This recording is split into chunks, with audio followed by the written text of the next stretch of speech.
देखिए, तो आराम से आप देख पा रहे हैं, सुन पा रहे हैं सभी लोग। आइए बताते हैं आपको डिफरेंस पीरियोडिक इन्वेंटरी सिस्टम का और परपेचुअल सिस्टम का। ठीक है, अगर पीरियोडिक की बात करें तो पीरियोडिक कहता है बिना कुछ फॉर्मेलिटी के हम शुरू कर रहे हैं। ठीक है, आप बता दें, देखिए आप जल्दी खत्म होगा। This system is based on the physical verification. Periodic यानी समय समय पर जब हम लोग स्टॉक का फिजिकल करते हैं वेरिफिकेशन, काउंट करते हैं कितना स्टॉक, कितना नहीं मेरे पास से, क्या बचा है मेरे पास, उसको बोलते हैं पीरियोडिक इन्वेंटरी, जो क्या होता है फिजिकल पर बेस्ड होता है। और ये based on books record, perpetual है, आप जितना भी बुक्स आप अकाउंट मेंटेन कर रखे हैं उसी से हिसाब से हम बैलेंस करके निकाल लेते हैं कितना माल परचेस की, कितना सेल की, कितना बचा होगा। ठीक है, दूसरा, this system provides information about inventory and cost of goods sold at a particular date. ये क्या बताएगा कि जितना माल बिक गया उसकी क्या लागत थी और अभी भी मेरा कितना माल बचा है, वो सब आपको इस डेट, किसी भी डेट पर ही बता देगा। आपको जिस डेट जाएंगे आप पता करने हो तो मिल जाएगा आपको कितना बचा है और कितना हम खरीदे थे, कितना बिक गया, उसकी क्या लागत थी। इट प्रोवाइड्स परपेचुअल वाले में continuous information about inventory and cost sale. ये लगातार हमेशा परपेचुअल है, इसको कभी भी कर सकते हैं। पीरियोडिक तो है नहीं कि समय किसी निश्चित समय किया जाए। अब स्टॉक का वेरिफिकेशन जब करते हैं हम लोग निश्चित समय पर, कोई तिमाही छमाही सालाना, बोलते हैं पीरियोडिक। ये तो कभी भी हो सकता है, कंटिन्यूस बेसिस पे होता है, हमेशा जब चाहो तो आपका इन्फॉर्म मिल जाएगा।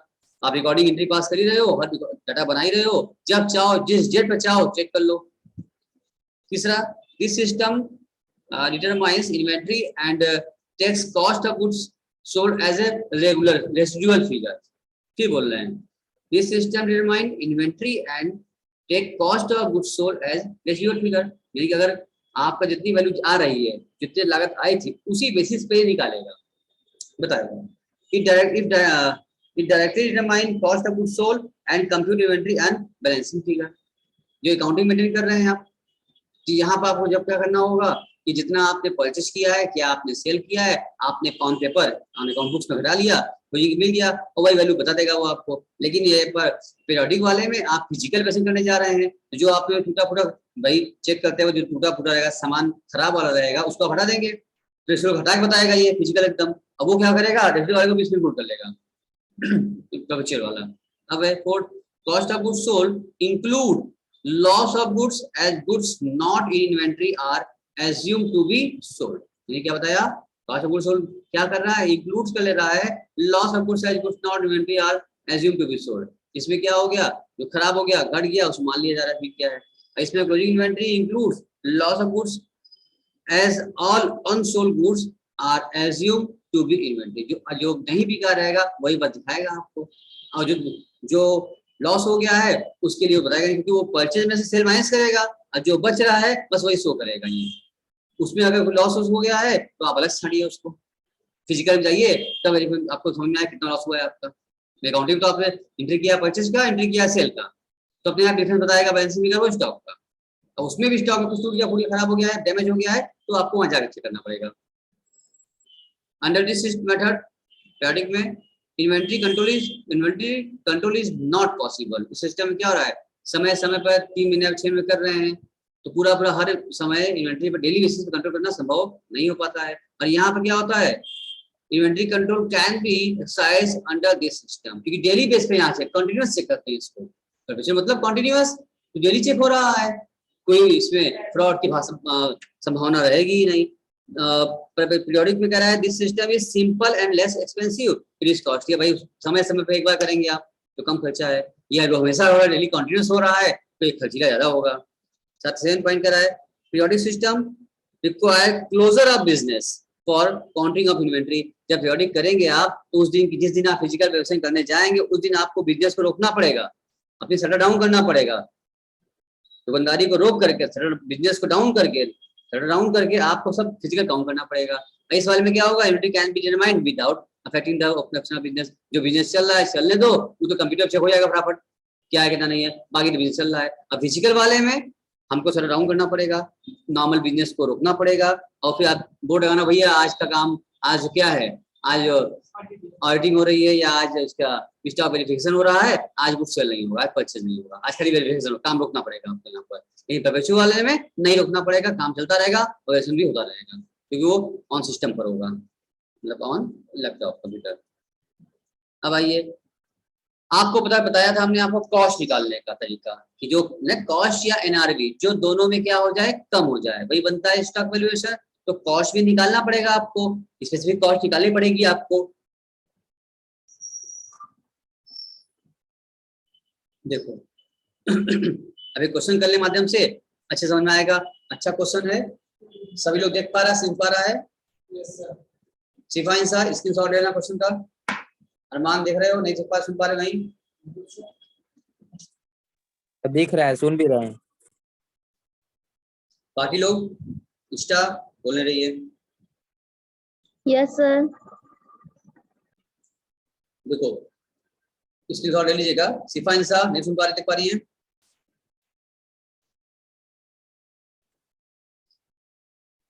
बोलिए सिफा जी।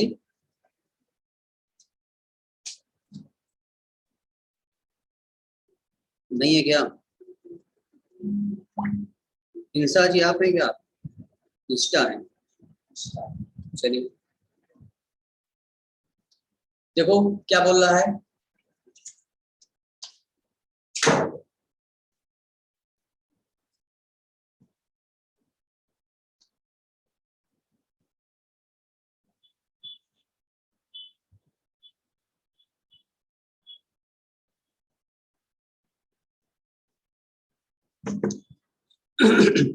सुरेखा लिमिटेड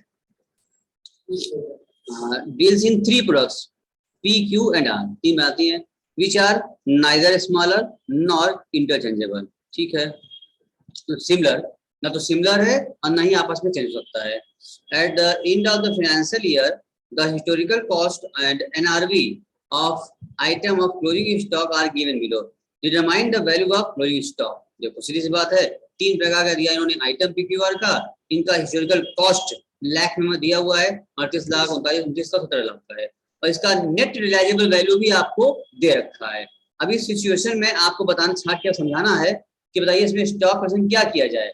तो आप करेंगे, आपको अच्छे से पता है, आपको जानते हैं बार बार स्टॉक की लिमिटेशन करने के लिए AS2 बताया गया था, क्या कॉस्ट प्राइस या फिर एनआरवी नेट प्रेजेंट वैल्यू, जो दोनों में कम होगा वही क्या माना जाएगा, स्टॉक माना जाएगा। तुम चेक करो पी वाले का क्या है, 38 लाख तुम्हारी कॉस्ट थी और 42 लाख तुम्हारी क्या थी, एनआरवी थी।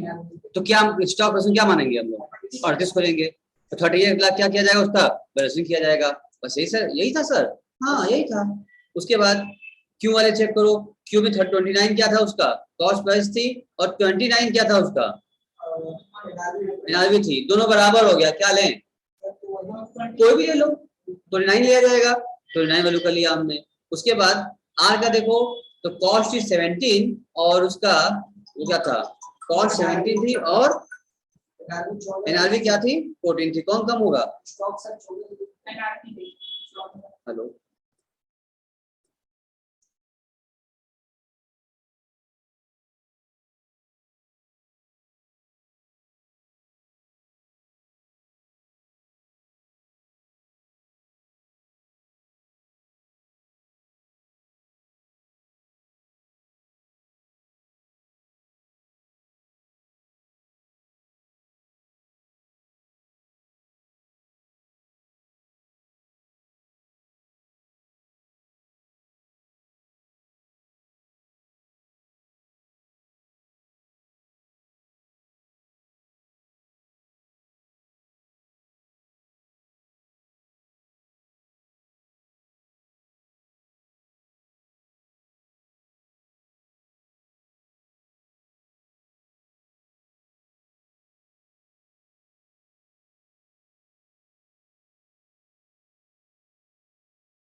सुन पा रहे हैं आप लोग? आवाज में से आ रही है आयुषी? कहाँ है तुम आयुषी, तुम कहाँ रह गई आज? तो ये बात समझ में आपको आ गया कि कॉस्ट या एनआरवी इन दोनों में से जो भी कम होगा वही क्या हो जाता है आपके लिए, वही हमारा स्टॉक का वैल्यूएशन माना जाए, जो हमने यहाँ कर लिया है। ठीक है, चलो अब आपके सामने आ रहा है मेथड कुछ दिए हुए हैं। फीफो, फीफो का मतलब होता है, जान लो, first in first out method. इसमें बताया जाता है आप लोगों को जो माल आपके पास पहले आपके पास आया है, जैसे आपने परचेज किया और आप गोदाम में रखते हैं माल, फिर उसको सेल भी करते हैं, मंगाते हो माल भरते हो अपने शॉप में, गोदाम भरते हो, तो इस फीफो मतलब ये कहते हैं जो भी स्टॉक आपके पास है, जो सबसे पहले आपने मंगाया था उसको पहले सेल करिए। फर्स्ट इन हुआ था तो उसको फर्स्ट आउट करिए। जो माल बाद में आया है उसको पहले मत सेल करो, उसको बाद में सेल करना, क्योंकि पुराना माल खराब हो जाएगा ना, रखे इससे पहले पुराना माल खत्म कर दो, सेल कर दो, खराब ना हो, उसके बाद क्या हो जाए नया किया। तो इसमें मेथड होता है फीफो, लीफो भी होता है, एवरेज भी होता है। ये जो कुछ माल ऐसे होते हैं जो लास्ट में आया है, लास्ट इन फर्स्ट आउट करो। तो अभी हम क्या सिखा रहे हैं आपको, FIFO, first in first out, जो पहले आया है उसको पहले वापस करेंगे, पहले मतलब सेल करेंगे, निकालेंगे यहाँ से हम, first in first out, FIFO कहते हैं उसको। सुन पा रहे, देख पा रहे हैं आप लोग? बताइए जरा, बोलो, क्यों नहीं बोलती हो तुम लोग? बोलने सब कुछ होता है। हाँ सर सुनाई दे रहा है। अच्छा, तो समझ में आ गया आपको? हमने क्या बोला, FIFO, first in first out का। अनामिका जी सुन पा रही है, नहीं सुन पा, देख पा रही नहीं? अनामिका जी चलिए सेकंड जॉब में करते हैं हम लोग। कह रहा है manufacturer has the following record of purchase of a condenser which क्या बोला है, uses while manufacturing radio sets. ठीक है, यूज करते होंगे। 4 दिसंबर को क्या दिया है, manufacturer has the following record of purchase, purchase दिखा रहा है, इन्होंने 4 दिसंबर को 900 यूनिट लिया था, 50 रुपए यूनिट के भाव से लिया, परचेज किया है। ठीक है, उसके बाद क्या बता रहा है ये, फिर उसके बाद 10 तारीख को भी इन्होंने लिया था, 11 को भी लिया, 19 को भी लिया, 28 को लिया, अलग अलग यूनिट परचेज करते गए और रेट देता गया यहाँ पर। ठीक है, अब ये कह रहे हैं कि 1600 यूनिट वर इशू किया गया है ड्यूरिंग द मंथ दिसंबर में, 18 दिसंबर तक में। अच्छा, अगर 1600 आपने इशू किया है तो आपको लगाना है first in first out method, तो पहले कौन सा निकालेंगे आप, पहले कौन सा निकालेंगे आप? अब आपको क्लोजिंग भी निकालना होगा, तो 1600 यूनिट निकाल दिया इन्होंने, तो फर्स्ट इन फर्स्ट आउट करना है हमको। सबसे पहले कितना निकालेंगे आप, जो पहले आएगा, पहले कितना हम लोग का, सबसे पहले कितना आया था हम लोग का, 900 यूनिट मेरे पास आया था, कितने हिसाब से हम लोग को आया था, कितने हिसाब से आया था, वैल्यू क्या थी उसकी? हाँ, तो यहाँ दे रखा है, यहाँ कहा भी आपसे the closing inventory is 1000 unit and would consist of, में क्या बचेगा, तुम देख लो, यहाँ पर तुम देखोगे अगर, तो पहले उस पर 800 था, वो 800 निकल गया होगा, क्योंकि 1600 निकालना हम लोगों को ना, 800 को निकाल देंगे पहले, उसके बाद 400 निकाल देंगे, 400 निकल जाएगा, 1200 को सेल कर दो, 1200 हो गया, उसके बाद कितना बचा, 300, उसको भी निकाल दो, कितना कुल निकालना है, 1600, तो कहाँ तक निकालोगे? हाँ 900 था, फिर 13 हो गया, और 3 16 हो गया, 1600, यानी आप देखो 2600 यूनिट था, 2600 में से तुमने 1600 यूनिट तो क्या कर लिया, निकाल दिया। कितना बचा होगा इसका स्टॉक, 1000 स्टॉक यूनिट बचा होगा आपके पास, 2600 यूनिट में से आपने 1600 यूनिट हटा दिया है, तो बचा कितना, 1000 यूनिट बचा होगा आपके पास। तो 1000 यूनिट जो बचा है सर आपके पास, वो कौन सा कंटेंट कर, कौन वाला माल होगा, क्योंकि फीफो लगा रहे हैं तो 300 तक तो निकल चुका है, यही बचा होगा 200 वाला और 800 वाला, 60 वाला 27 वाला, वही जो निकल यहाँ ले लिया कि 200 लिए 60 वाला और 800 लिए 47 वाला, इंटू कर दिए, वैल्यू आ गया, जोड़ दिए 49,600 क्या आ गया, आपके स्टॉक की वैल्यू आ गई। इसको कहते हैं फर्स्ट इन फर्स्ट आउट, जो पहले माल आपके पास था आपने पहला वाला हटा दिया, तो जो क्लोजिंग स्टॉक बचेगा वो आखिरी वाला बचा होगा, और जो रेट का था उसी रेट से इंक्लूड किए, तो स्टॉक का वैल्यूएशन हमको मिल गया कि हमारे पास भाई इस समय 49,600 रुपीज का फीफो के आधार पर स्टॉक का वैल्यूएशन नोट कर लिया। कोई दिक्कत तो बताइए? पहले 200 वाला फिर 800 वाला, कोई बात नहीं, ये दोनों मतलब वो 1000 जो बचा है यही दो माल है, रेट भी लिया है, कोई दिक्कत नहीं। अनामिका कोई दिक्कत? निष्ठा? नहीं सर। चलो आगे बढ़िए। अब आपके सामने आ रहा है लीफो। लीफो मतलब होता है लास्ट इन फर्स्ट आउट, जो माल क्या था लास्ट में आया था उसको पहले निकालो, तो स्टॉक जो बचेगा कौन सा बचेगा, शुरू वाला बच जाएगा, स्टार्टिंग वाला, और उसको भी देख लेते हैं, क्वेश्चन कवर करते हैं हम लोग। इसमें क्या बोल रहा है, द प्रीवियस एग्जांपल दिया हुआ है, in the previous example assume that the following issue were made during the month of December. अच्छा, इशू बता दिया है, उसी क्वेश्चन था, इशू दिखा दिया इन्होंने, ये 5 दिसंबर दिखाया इन्होंने, क्या 520 हम 29 दिसंबर, कुल मिला के 16 यूनिट दिखा दिया इन्होंने, इशू दिखाया है, ठीक है ना। फिर वही इशू हो गया, ठीक। अब आपको पता करना पड़ा कितना बैलेंस बचेगा, वही 2600 था ही आपके पास, फिर क्या हो गया, निकल जाएगा। तो आपको इस तरह से फिर आपको लिफो के अंदर चार्ट बनाना पड़ेगा। चार्ट बनाना डिफिकल्ट नहीं है, बहुत आसान है। आइए हम समझाते हैं आपको। इसमें कैसे बनाएंगे आप, 3 कॉलम बनता है, हाँ लिफो से, क्या नहीं है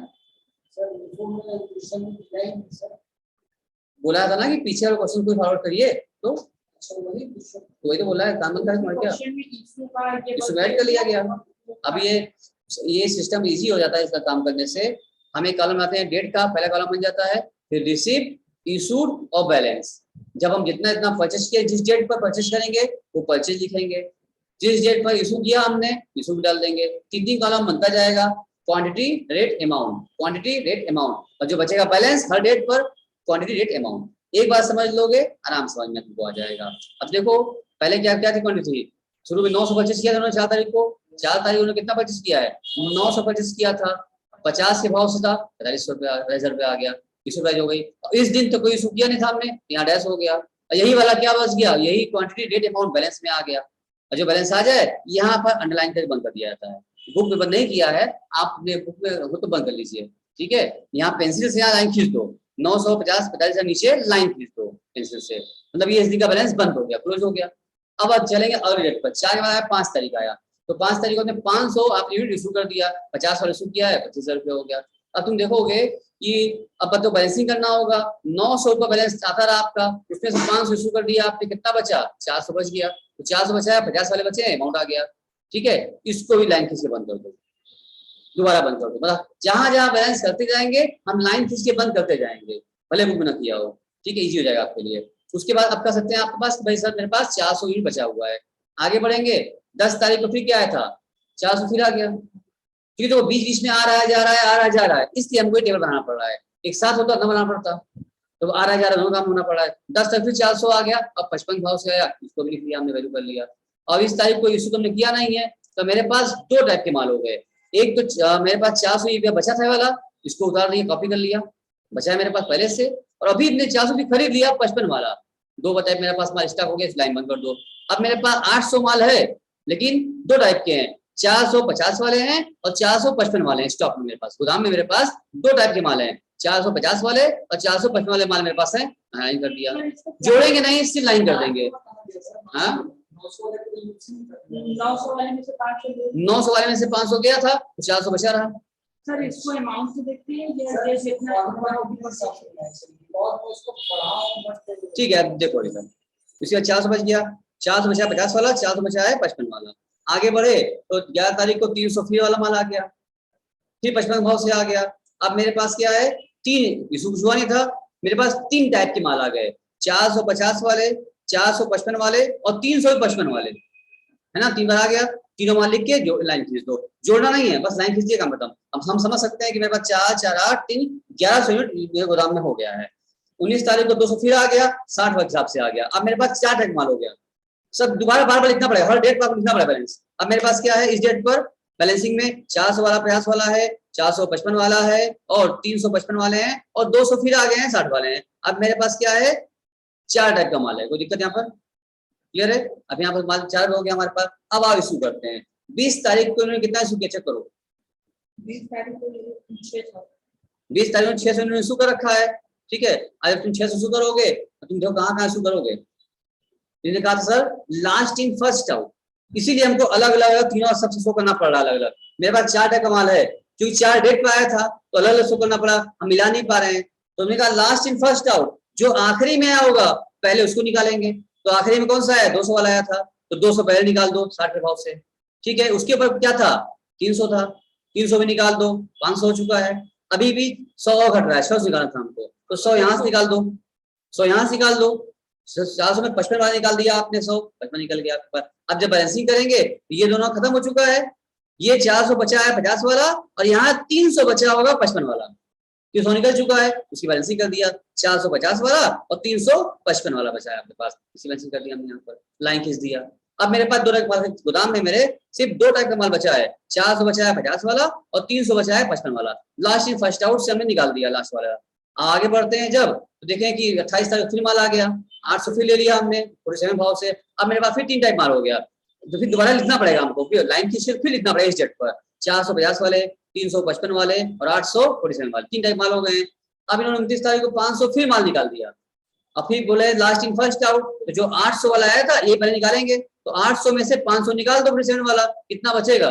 300 बचेगा। तो हमारे पास 800 के यहाँ पर 300 बच गया 47 वाले, अब बाकी दोनों तो मेरे पास थे ही, बचे ही थे, बस इन दोनों जोड़ दिए। मेरे स्टॉक में आ गया, इन तीनों वैल्यू जोड़ दोगे 20,000 500 100, तो आपके 50 वैल्यू आपकी स्टॉक की उसमें आ जाएगी। ये था आपका लास्ट इन फर्स्ट आउट का कॉन्सेप्ट। अनामिका जी क्लियर हुआ? इसका बताओ, कोई दम नहीं था, देख के डरो मत कि कैसे क्या किया है, हमने बता दिया आपको। बहुत ही आसानी से काम हो रहा है, डेट वाइज काम करना है। फर्स्ट इन फर्स्ट आउट करेगा तो पहले निकालो, लास्ट वाला नीचे से निकालो, डेट वाइज टेबल बना के। इसको बैलेंस करेंगे, ये बस कुछ नहीं करना है, बस ये बैलेंस हो गया, यही तीनों आप जोड़ दीजिए तो क्या आपका आंसर है। क्योंकि आपके गोदाम में फिलहाल इस तारीख पर लास्ट डेट पर ये बचा है माल, 3 टाइप का माल, 20,000 16,500 100 जोड़ दोगे 50 से तुम्हारा आंसर आ जाएगा। स्टॉक हो गया वैल्यूएशन आपका इसी डेट पर। इसका नहीं सुन पा रही हो क्या? सर समझ में आ गया। चलिए ठीक है। अनामिका जी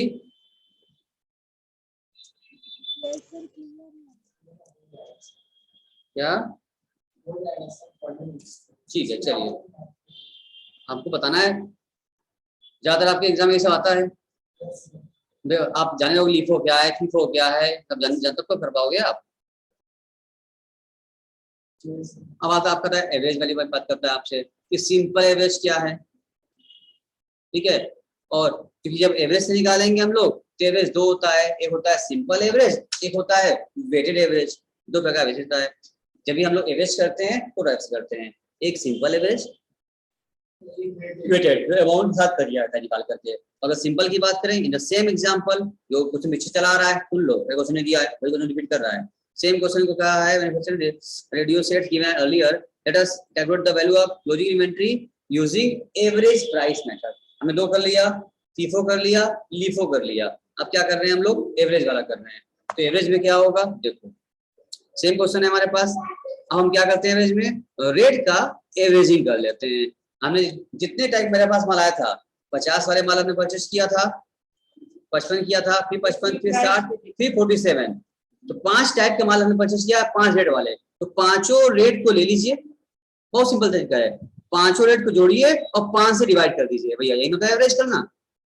5 रेट का माल लिया हमने, 5 बार परचेस किया था, पांचों रेट ले लो और फिर 5 से डिवाइड कर दो, क्या मिल जाएगा आपको, 53.4 क्या आ गया, आपका एवरेज प्राइस आ गई।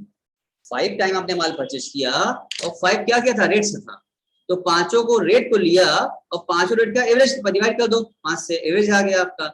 इसको बोलेंगे आपको क्या आ गई, एवरेज प्राइस आ गई। अब आपके पास, आपको पता है 2600 यूनिट था, जिसमें से 1600 यूनिट आपने क्या कर दिया है, सेल कर दिया है, बचा कितना, 1000 यूनिट। तो 1000 यूनिट का करना है वैल्यूएशन, तो हम सिंपल एवरेज से निकाल चुके हैं रेट 53.4, तो 1000 इंटू 53.4 कर दीजिए, आपका आंसर आपके हाथ में 57,400। हाँ, क्योंकि आपका एवरेज आ चुका है, आपका रेट जो है एवरेज निकाल लिया आपने, 53.4 पर यूनिट निकल गया आपका, 1000 यूनिट बचा आपका, इंटू कर दीजिए। देखिए कितना आसान था काम ये वाला, सिंपल एवरेज करने में कितना आसान था। इस तरह से एग्जाम में क्वेश्चन आ जाएगा, डिफरेंट रेट दे देगा आपको कुछ नहीं करना है, सारे बस रेट को लीजिए, जितना रेट 5 डिवाइड करेंगे, 6 डिवाइड करेंगे, 7 डिवाइड करेंगे, आपका एवरेज प्राइस आ जाएगी पर यूनिट। जितना स्टॉक बचा है उसी से इंटू कर दीजिए एवरेज प्राइस का, आपका स्टॉक का वैल्यूएशन सामने है। ये क्वेश्चन ज्यादातर क्वेश्चन में आपके इतना लंबा देगा नहीं एग्जाम में, छोटा ही देता है आपको, बड़े क्वेश्चन थोड़ा लगाएगा आपसे, इस तरह से सिंपल दे देगा आपको, तो आप निकाल लेंगे आप लोग, ठीक है। अब नीचे फिर बता रहा आपके सामने वही चीज आ गया, फीफो से भी, लीफो से भी और एवरेज से भी, सबसे निकालिए वैल्यू, सबका आंसर लगा रहा है ठीक यूनिट के हिसाब से, ठीक है। अब आपके सामने आ रहा है वेटेज वाला, सिंपल एवरेज आपने समझ लिया है, वेट समझ लो। देखो इसको हम लिख के बता, उसको हम लिख के बताते हैं आपको, सुनो ध्यान से। स्टार देख रही हो, विचित्रा जी यस सर। देखिए, तो सिंपल एवरेज तो आपने सब कर लिया है। अब आइए वेटेज सिखा रहे हैं आपको। वेटेज में क्या होता है, जैसे मान लिया आपने 100 या मान लिया यूनिट है, ठीक है, यूनिट रेट अमाउंट है ना, ये आपने 100 यूनिट लिया है, कितने वाला लिया, मान लो आपने 20 रुपए के हिसाब से लिया, कितना पैसा हो गया, 2000 रुपये हो गया। आपने 50 यूनिट फिर परचेस किया 10 के हिसाब से, कितना हो गया, 500 हो गया। आपने 1000 यूनिट परचेस किया फिर 10 के हिसाब से, कितना हो गया, 10,000 हो गया, ठीक है। फिर आपने 500 यूनिट परचेस किया 5 के हिसाब से, कितना हो गया, 2500 हो गया। इंटू कर दिया ना। अब इसको जोड़ लीजिए, कितना आया, कितना आ रहा है, अरे 2000 बाय 5 2500, 25 5000, 10,000 15 हुआ ना। सर 500 हाँ 2000 5 500 2500, 2500 2500 5000 और 10,000 25 कितना हो जाएगा, हुआ ना, 15 नहीं हुआ, हो गया। इसको जोड़ो, आपका यूनिट कितना यूनिट आया आपका,